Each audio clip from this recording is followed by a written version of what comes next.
Good morning, dear children, once again. So, yes, where we stopped was this Anansi was listening quietly to what the witch was speaking. Now, suddenly she snatched up her staff and started to pound it on the ground as she walked around the pot. Anansi listened carefully to what she said.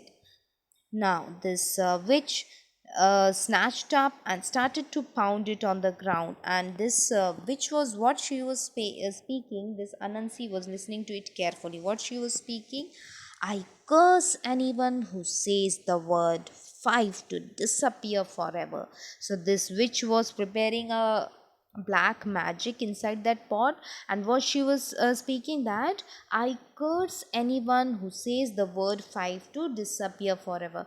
So now as the witch was very much furious, and she was in a very much hatred of her own name, okay, because people used to make fun of her own name.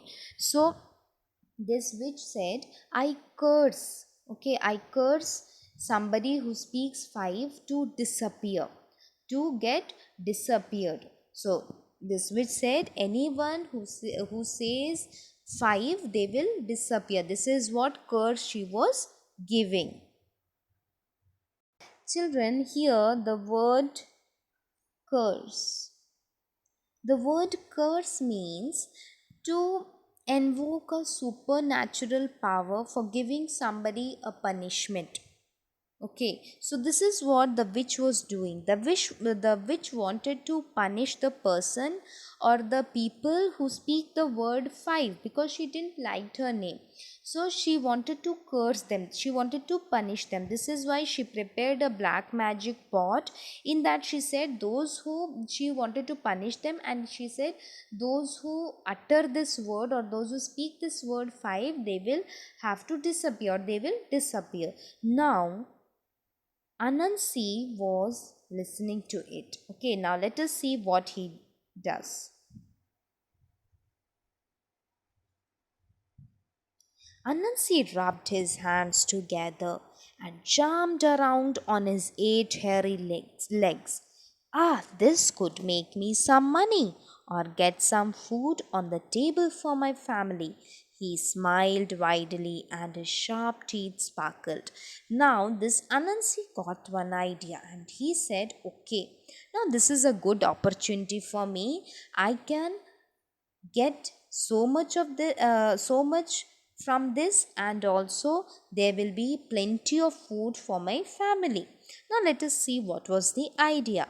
Anansi rushed to the path that ran along the river bank between the village and the marketplace. Soon everyone who was going to the market would walk past. They would be on their way to buy the delicious yams, beets, pulses, and grains that would be piled high in the market.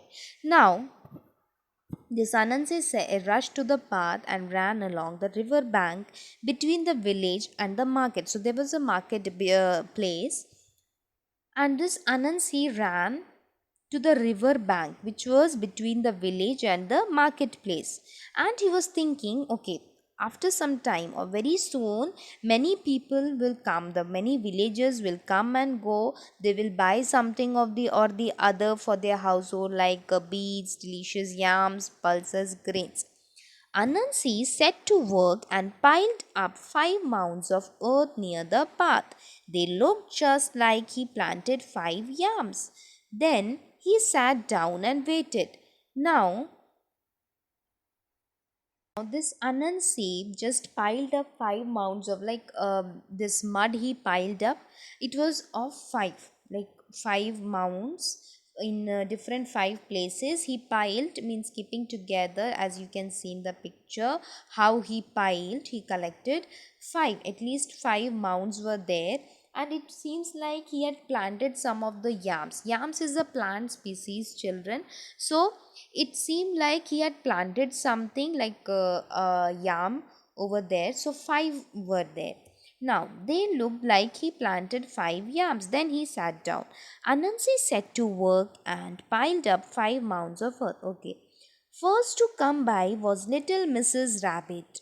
She carried a basket full of sweet potato pieces and walked slowly because it was heavy.